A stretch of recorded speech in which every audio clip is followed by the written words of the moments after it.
waxa magaalada Boorama maanta si weyn loogu soo dhaweeyay ciyaaryahano ka socda dalka Kenya taasoo hogaaminayay safiir ku xigeenka dalka Kenya oo fadhiya Somaliland agaasimaha guud ee wasaaradda ciyaaraha Somaliland agaasimaha waaxda wasaaradda ciyaaraha wasiirkii hore cadaaladda cadare waxaana wafdigani deegaanka Gorayo Cawl ee magaalada Boorama kaga hortagay maamulka gobolka kan degmada Boorama isku duwaha ciyaaraha ee gobolka Awdal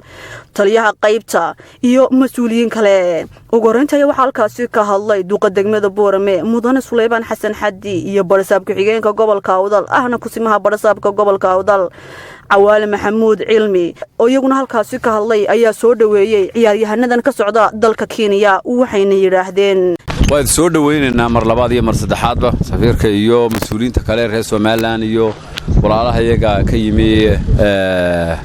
Kenya iyo ciyaartooyda maanta halka socda oo maanta la ciyaaraya caasimadii labaad ee Somaliland aad iyo aad baa waan soo dhaweynaynaa wadadkiini waxaan leenahay insha Allah ciyaar wanaagsan inay dhici doonto ayaan rajeynayaa ku soo dhawaada magaalada Boorama waxaan idila diyaarnahay soo dhaweyn iyo gamca furan iyo ciyaar qurux badan insha Allah waxaan ciyaari doonaa ciyaar wanaagsan insha Allah isku duwaha ciyaaraha ee gobolka Awdal Xasan Siciid Guuleed oo halkaasi ka hadlay ayaa sheegay inay ku faraxsan yihiin soo dhaweynta ciyaaryahanada ka socda dalka Kenya ayna noqonayso markii ugu horeysay ay soo gaadhaan magaaladani Boorama waxaan soo dhaweynaynaa koox inooga timiday dalka Kenya oo ay la soo ciyaareen koox kamida gobolka Maroodijeex maantana waxaan ku soo dhaweynaynaa kooxdii gobolka Awdal oo iyaguna la ciyaari doona galabta hadii Allah yiraaho welcome baan leenahay agaasimaha guud ee wasaaradda ciyaaraha Somaliland Maxamed Cabdullaahi Siciid Khaawi oo halkaasi ka hadlay ayaa sheegay inay soo dhaweynayaan dhalinyaradani Somaliland ku soo hiratay inay imaadaan oo la ciyaaraan ciyaar saaxiibtinimo runtii ciyaartooyga waxa tacafar badan iyo dadaal far badan galiyay safaaraddeena Kenya oo ay inooga mas'uuliyiin ambassador Baasha iyo ambassador Shabaag Geele runtii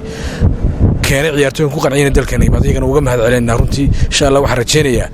sidii Boorama lagu yaqaanay inay gobonimo far badan sameeyeen oo runtii si qiimo leh soo dhaweeyeen ciyaar fiican oo qurux badan insha Allah soo bandhigi doonaan safiir ku xigeenka Somaliland oo fadhiya dalkan Kenya Sharmaake Maxamuud Geele oo isagu waday dhalinyaradin ka soo hayaamay dalka Kenya isla markaana sheegay inay xoojinayaan xiriirka labada dal Somaliland iyo dalka Kenya waan ku faraxsanahay inaan aragno qiimaha aad siiseen ciyaartooyda kala duwan ee ka yimid dalka Kenya si ay ciyaaro iyo isdhaxgal iyo saaxiibtinimo iyo magaca Somaliland kor u qaadan darteed safarka dheer isku soo maalgeliyo u yimiday aad baan ku faraxsanahay inaan aragno dhamaantiin waxaan rajeynaynaa insha Allah in galabtana ciyaar wanaagsan oo xamaasad leh oo nabadgelyo leh galabtana inoo dhacdo insha Allah sharaf weyn bay u tahay degmadeena iyo guud ahaanba dalkeena in ciyaartooydu imaadaan oo saaxiibo ku yeeshaan oo fariinta Somaliland qaadaan oo ay runtii ka qayb qaataan dadaalada loogu jiro isdhaxgalka iyo kor u qaadida